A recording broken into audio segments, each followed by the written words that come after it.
ખંભાતનું પૌરાણિક નામ સ્તંભ તીર્થનો ઇતિહાસ પણ રસપ્રદ છે.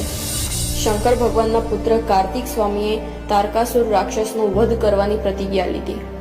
પછી કાર્તિક સ્વામીએ વિશ્વકર્મા પાસે 3 લિંગ બનાવડાવ્યા. રાક્ષસનો વધ કરવાની પ્રતિજ્ઞા લીધીને પ્રતિજ્ઞેશ્વર મહાદેવની સ્થાપના કરી, જે ખંભાતના પતંગસિંહની પોળમાં આવેલું છે.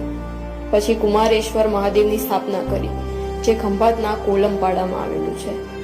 રાક્ષસનો વધ કર્યા પછી સ્તંભેશ્વર મહાદેવની સ્થાપના કરી, જે બોરિયાપાડે મંદિર આવેલું છે અને બીજું કાવી કંબોઈ પાસે દરિયા કિનારે આવેલું છે. આ વિશે કુમારિકા ખંડમાં કથાભાગ છે કે તારકાસુરના ત્રાસથી બધા દેવો ત્રાસી ગયા હતા અને વિશ્વના કલ્યાણને માટે તેમણે તારકાસુરને મારી નાખ્યો અને કાર્તિકેયનો વિજય થયો. જેનો વિજય થાય છે તેણે વિજય સ્તંભ ચિહ્ન કરવું એવી પ્રાચીન આચાર પદ્ધતિ છે. પછી ભગવાન સ્કંદે સ્તંભેશ્વર મહાદેવની સ્થાપના કરી. આ પ્રમાણે